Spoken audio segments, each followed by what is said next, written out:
Hi guys, welcome back to my channel, The Novel Nana. I'm Bex. Of course, the mower. The guy across the street's mowing the yard. If you hear it, I'm sorry guys. I'm gonna make this video super short and sweet and to the point. I really just wanted to bring you a writing prompt. For me, writing prompts really help me stay focused and kind of cleanse my palate between stories, or if I just need a break, I will use a writing prompt to kind of get my mind into that creativity space where I'm not thinking too much or overthinking too much, or even if I'm in a spot that I don't know where to go in my current manuscript or current scene that I'm working on. What I find helps, and I hope that it helps you too, is doing a random writing prompt. And it kind of makes your brain, it forces it to go in an opposite direction, away from the story that you've been working on. And it's kind of like a palate cleanser. So anyway, I don't know if this makes sense to you. I'm not real great at articulating it, but I'm going to give you a little example, and then I will throw the writing prompt at you. So, or vice versa. My writing prompt that I used was an inanimate object. Pick one anywhere around your house. Pick a random object and personify it. Start giving it human qualities and really get into its head or body in whatever sense you can, and try to figure out what it feels like.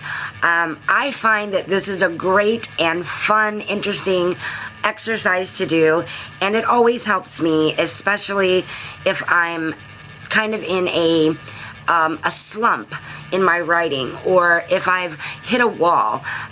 Just pulling one of these random writing prompts really brings me out of that funk and out of that, I don't know what you would call it, kind of like when you have like writer's block. I'm not sure how much I believe in the writer's block, but I do know that I hit slumps and the creativity isn't flowing as quickly as I would like. So when this happens, I always just do a random writing prompt, and I feel like it really does the trick literally almost every time. So with that being said, the writing prompt that I gave you is: give yourself a few minutes, look around, pick an object from your house, and just start writing. Grab yourself a piece of paper and pen, or get in front of your computer and start writing about what it must feel like to be that object. So I'll share with you real quick, kind of my little brainstorm of where I'm going to go from this prompt. So I wrote down just a few ideas, like brainstorming style. I haven't quite put a story together yet, but I did come up with a few ideas that I would like to share with you. So I chose a Rubik's Cube. Hopefully you guys know what that is. It is literally from my generation, so it's been around a really long time. But anyway, so getting inside the Rubik's Cube's head, if you will, I started thinking to myself, what would it be like to be a Rubik's Cube? Just sitting on a shelf, how would that make me feel if I were a Rubik's Cube? And having to be twisted and turned in all different directions, or laid down on any particular side, whether that be my head or my feet or my side or my front or back. Then sometimes being tossed aside in frustration. How would that make me feel? Maybe being let's see, I wrote down this little sentence: what if I were pulled apart, or my skin peeled off? Like a Rubik's Cube has stickers, so I would think maybe that's its skin. I don't know. But anyway, so what would that feel like? What would that be like to have my stickers or my skin torn away from me or rearranged? How would that feel? So I know that's kind of dark, guys, but it is getting into the October vibe. So tomorrow, when this video uploads, it will be the 1st of October. So maybe this will help you get into that spookier vibe. I tend to go a little dark sometimes. I apologize. But anyway, so furthering on that idea, I will eventually write out a couple of paragraphs, maybe a scene or two.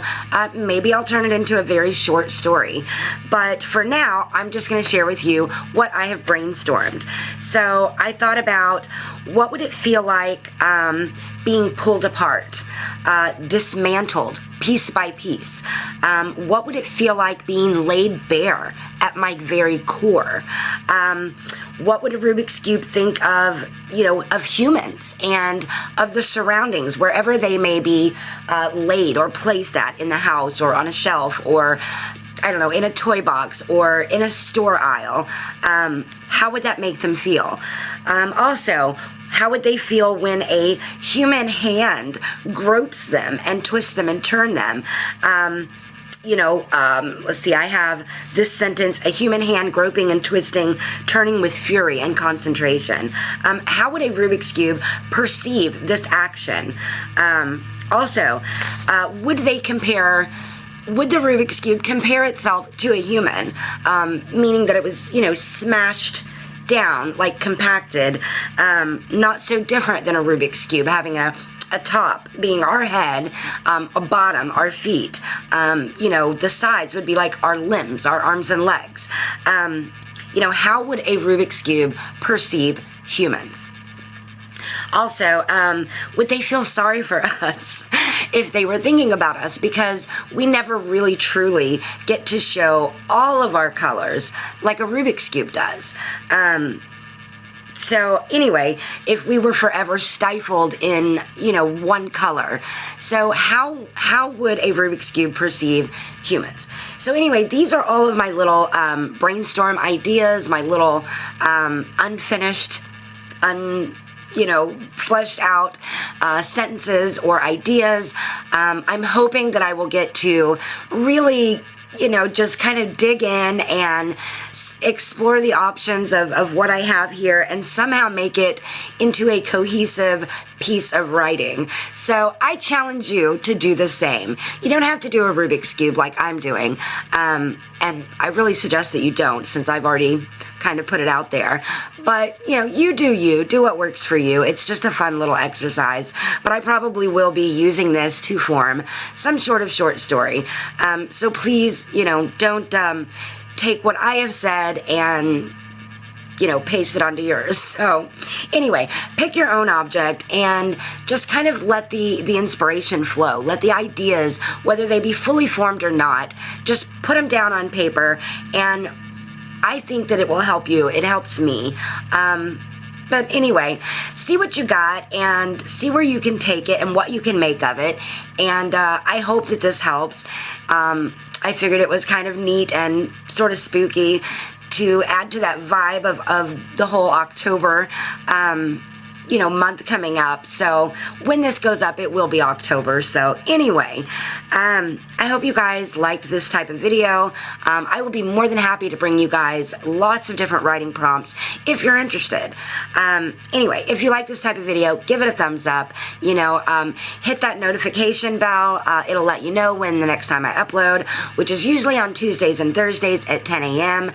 Central Time. However, I do often throw in bonus videos, different days and different times.